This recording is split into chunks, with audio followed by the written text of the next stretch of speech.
물품의 분리 보관 방법에 관한 학칙 규정의 예시를 보여주고 있으니까 이 내용들도 학교 사정에 맞게 변형해서 활용하시면 되겠습니다. 여러분 안녕하세요. 프린쌤입니다. 교원의 학생 생활지도에 관한 고시 해설서를 살펴보고 있고요. 벌써 6차 시입니다. 오늘은 생활지도의 범위에서 훈육을 알아보도록 하겠습니다. 지난 시간에 조언, 상담, 주의에 대해서 알아봤는데 훈육 어떻게 진행하는지 지금부터 저와 함께 확인해 보시겠습니다. 구독, 좋아요, 알림 설정 지금 부탁드리고요. 그럼 시작합니다.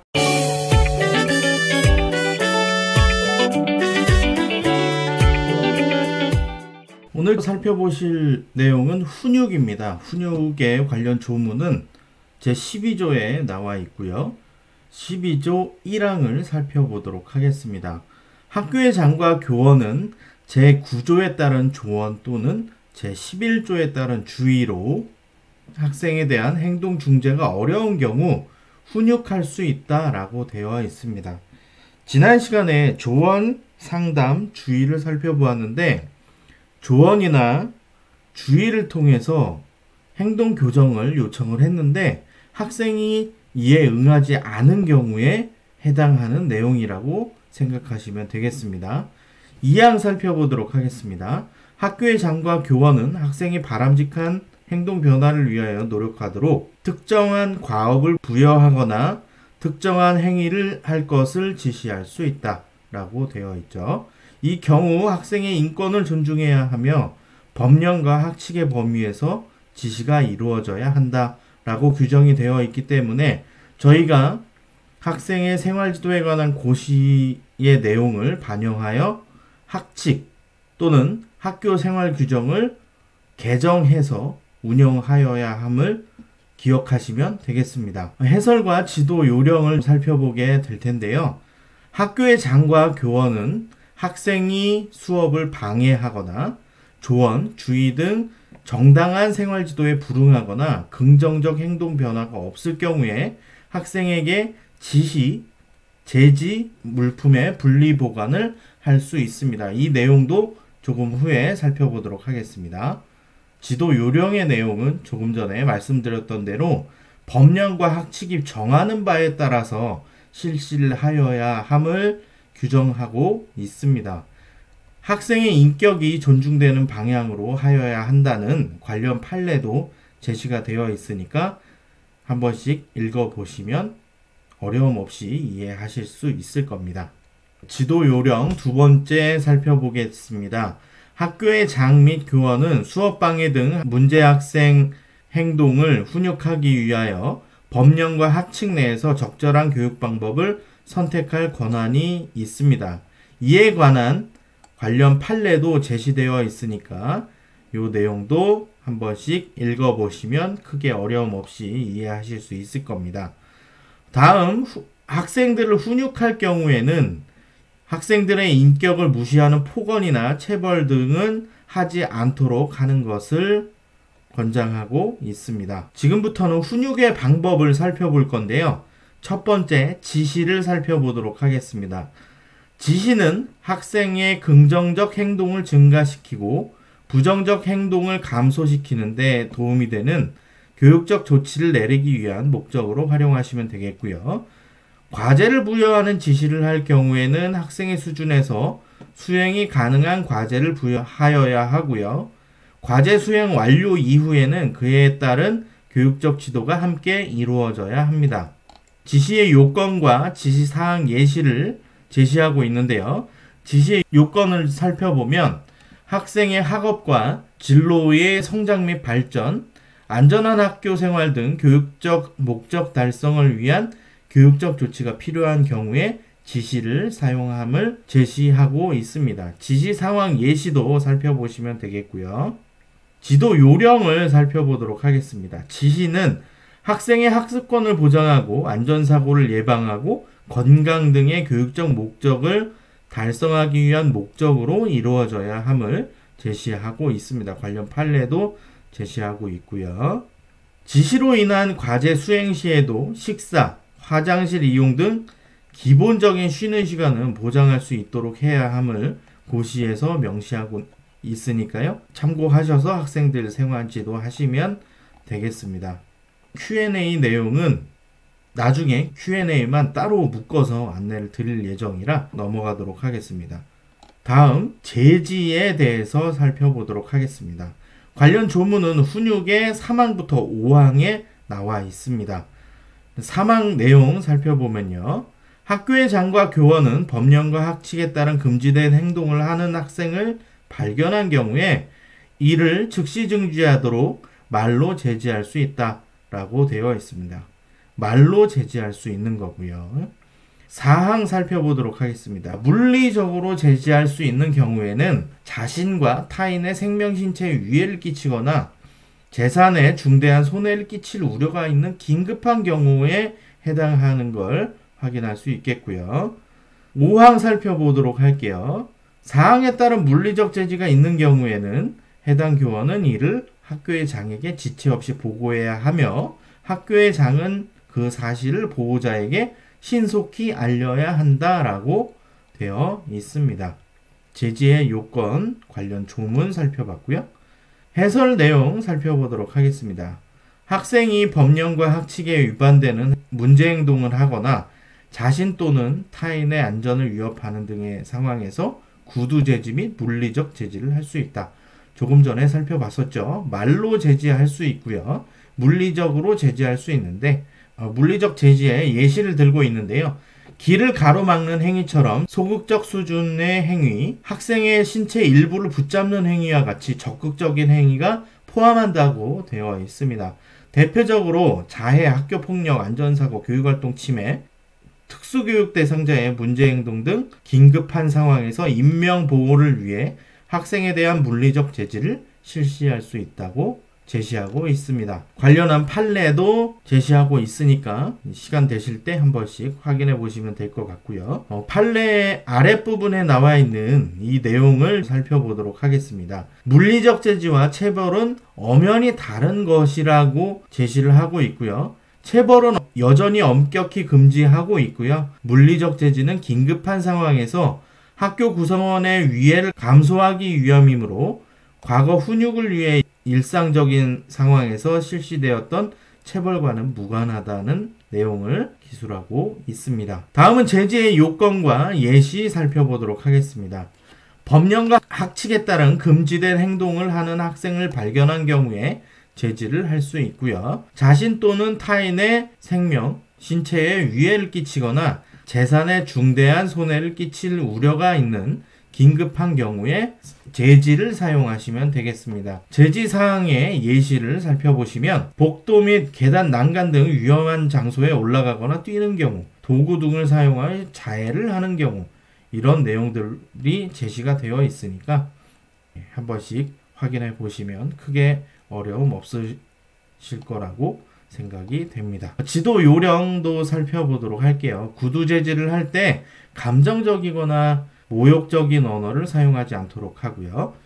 구두 제지 시에는 문제 행동에 대해서만 짧고 명료하게 실시하여야 합니다. 제지하실 때에는 호루라기나 전자호루라기 등을 사용할 수 있고요. 당장 피해가 발생하지 않더라도 피해가 끼칠 우려가 있다고 판단되는 경우에도 선제적으로 제지할 수 있다고 고시에서 제시하고 있습니다.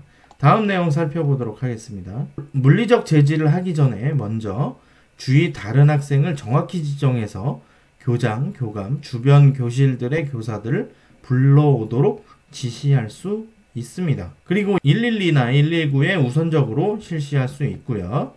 물리적으로 신체를 제지할 때에는 학생의 부상 위험을 최소화하는 방식으로 하되 상황을 고려하여 합리적인 수준으로 사용하여야 함을 제시하고 있습니다. 다음 내용 살펴보면 위급한 상황 시 교사는 주위 학생이나 교사에게 휴대전화로 동영상 촬영 또는 녹음을 하도록 하여 추후 증빙 자료로 활용할 수 있습니다.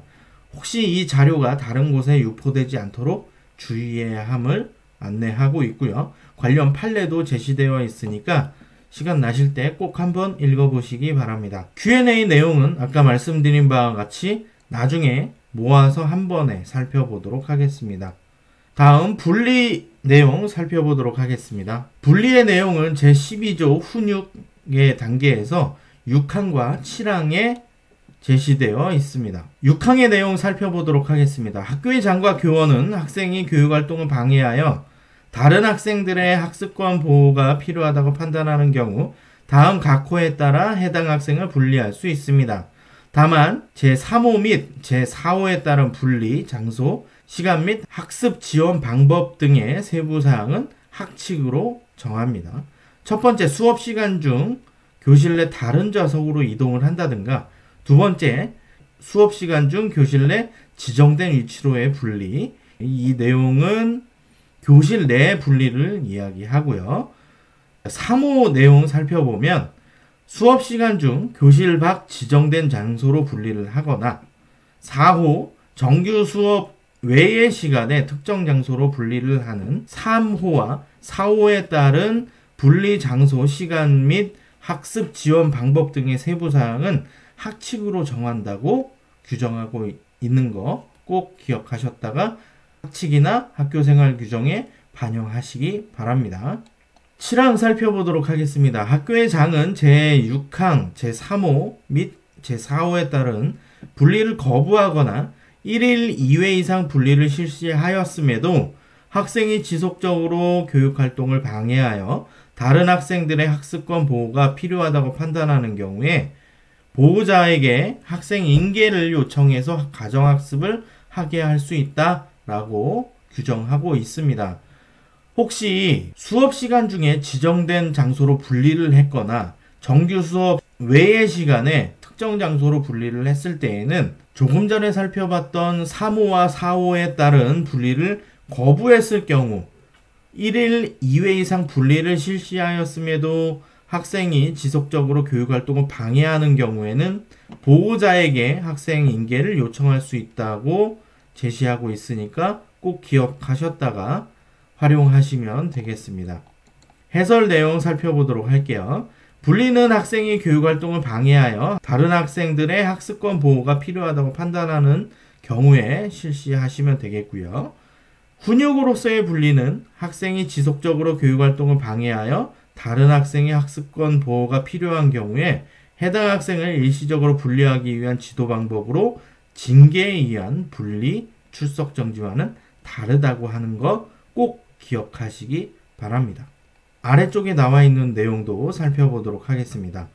고시 제12조 제6항에 따른 학생 분리는 학교생활 기록의 작성 및 관리 지침 제8조에 해당하지 않으며 학교에서 별도로 분리 학생 조치 현황 대장 등을 통해 분리 학생의 학습 장소를 기록 관리하여야 함이라고 제시를 하고 있고요. 꼭 기억하셨다가 활용하시면 될 것 같습니다. 분리의 요건 살펴보도록 할게요. 학생이 수업 중 잡담, 장난, 고성, 수업 거부, 기타 돌발 행동 등으로 다른 학생의 학습을 방해하는 경우가 있겠고요. 교사의 정당한 생활 지도를 거부하거나 타인의 안전에 위해를 끼치는 경우에 해당할 수 있겠습니다. 분리조치 학칙 규정의 예시를 제시하고 있는데 이 규정의 예시는 참고를 하셔서 학교의 성격에 맞게 바꿔서 활용하시면 되는데요. 생활지도, 요건, 분리 장소, 시간, 절차 및 유의점, 학습 지원 이 요소들은 가급적 반영이 되도록 개정하시는 것을 추천드리겠습니다. 지도 요령 살펴보도록 할게요. 고의적으로 교실 밖으로 분리 조치되려는 것을 방지하기 위해서 분리 장소 선정 시 학생들의 선호 장소는 가급적 제외하는 것이 좋고요. 학생들이 좋아하는 장소로 보내게 되면 오히려 더 문제가 생길 수 있겠죠. 분리 공간의 환경과 안전 등을 확인을 하고 진행을 하시는 게 좋겠습니다. 관련 판례도 제시되어 있는데요. 학생 분리 환경을 고려하거나 방임한 것으로 볼 수도 있다는 판례가 있고요. 지나친 분리가 되었을 때 시간이 필요 이상으로 진행이 되었다라고 하면 오히려 그것도 관련 판례에 보시면 분리 시간 및 조건의 적절성 여부에 따라서도 문제가 생길 소지가 있으니까 이 관련 판례들도 한번 읽어보시고 상황에 따라서 적절히 적용하시면 될 것 같습니다. 학생 분리 지도 공간 안전 확인사항의 내용들도 제시되어 있으니까 참고해 보시고요. 관련 판례, 학생이 분리 중에 지켜야 할 행동을 학칙으로 정할 수 있고요. 행동 수칙을 분리 장소에 게시해서 학생이 숙지할 수 있도록 할 수 있다 라고 하는 내용이고요. 이런 내용들도 관련 판례에 제시되어 있으니까 분리되는 장소에는 지켜야 할 행동이라든가 행동 수칙을 게시해 두는 게 좋겠습니다. Q&A 내용은 마지막에 다시 한번 살펴보도록 할 거고요. 분리 지도 대장 예시가 나와 있는데 이 예시에 제시된 내용의 요건을 반영해서 학교 현장에 맞게 수정해서 활용하시면 되겠습니다. 일시분리로 인한 가정학습 실시 학부모 확인서도 예시가 제시되어 있는데 이 내용도 학교 사정에 맞게 변형해서 활용하시는 것을 추천드립니다. 여기에 제시된 내용의 대부분은 반영을 해주시고 학교 사정에 맞게 일부 내용을 첨가하시는 것을 추천드리니까 그 내용도 꼭 기억하시고요. 서식 3의 내용들도 교실 밖 일시적 분리 조치에 따른 분리 장소 규칙, 예시의 내용들도 학교 사정에 따라 반영해서 진행하시면 되겠습니다. 서식 4의 내용, 일시분리지도 추진 절차 예시인데요. 그 내용들도 한 번씩 확인해 보시고 학교 사정에 맞게 변형해서 진행하시면 크게 무리가 없으실 겁니다. 네 번째, 물품 조사 및 분리 보관에 대해서 살펴보도록 하겠습니다.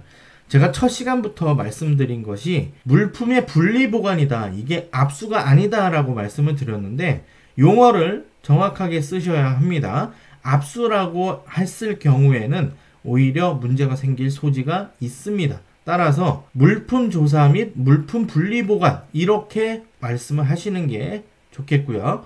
제12조 8항 살펴보도록 하겠습니다. 학교의 장과 교원은 학생이 자신 또는 타인의 생명 신체에 위해를 끼치거나 재산에 중대한 손해를 끼칠 우려가 있는 물품을 소지하고 있다고 의심할 만한 합리적 이유가 있는 경우 필요한 범위 내에서 학생의 소지 물품을 조사할 수 있다 라고 규정하고 있고요. 구항 내용 살펴보면 학칙이 정하는 바에 따라서 다음 각 호의 물품을 학생으로부터 분리하여 보관할 수 있다 라고 되어 있습니다. 1호부터 4호까지의 내용 살펴보면 2회 이상 주의를 주었음에도 학생이 계속 사용하는 물품을 이야기하고 있고요. 학생 및 교직원의 안전과 건강에 위해를 줄 우려가 있는 물품, 관련 법령에 따라 학생에게 판매될 수 없는 물품, 술이나 담배 같은 것들이 있겠죠. 그 밖에 학칙으로 정하여 소지 사용을 금지한 물품, 이렇게 규정이 되어 있기 때문에 저희가 학칙에 이 내용을 명확하게 규정을 해두는 것이 좋겠습니다. 다음 내용들은 시간 되실 때 한 번씩 읽어보시고요. 해설 내용 살펴볼게요. 학교의 장과 교원은 학생과 교직원의 안전한 교육 환경 마련을 위해 필요한 범위 내에서 학생의 소지 물품을 조사할 수 있으며 학칙으로 정하는 바에 따라 특정 물품을 학생으로부터 분리 보관할 수 있다라고 되어 있고요. 조금 전에 관련 규정을 살펴보았습니다. 물품 조사 및 분리 보관의 요건 그리고 예시를 살펴보고 있고요.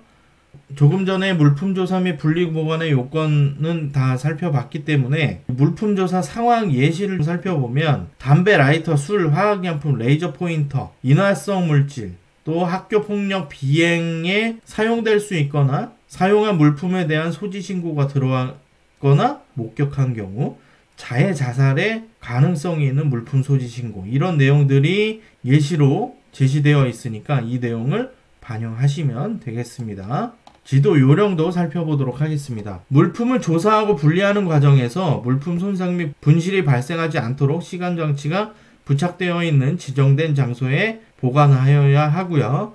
주인을 명확하게 표시해야 합니다. 물품을 조사할 때 신체 접촉이 발생할 가능성이 있는 경우에 해당 학생과 동성인 교직원의 도움을 받아 조사할 수 있고요.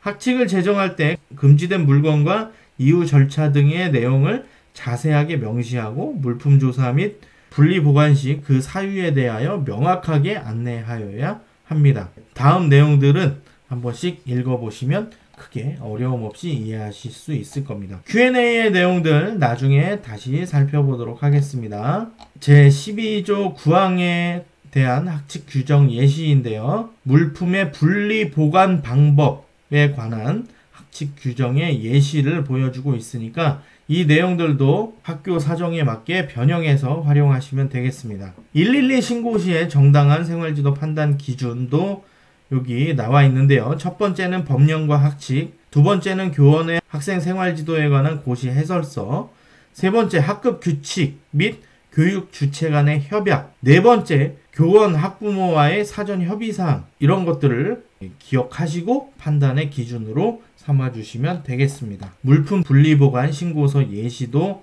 제시되어 있고요. 학교 사정에 맞게 변형해서 진행하시면 되겠습니다. 물품 폐기 확인서 예시도 제시되어 있고요. 이렇게 훈육에 대해서 살펴봤고요. 오늘은 교원의 학생 생활지도에 관한 고시 해설서 중에서 생활지도의 방법 중 네 번째 훈육에 관하여 알아보았습니다. 다음 영상에서 생활지도의 방법 5번째 내용부터 확인해 볼 거니까요.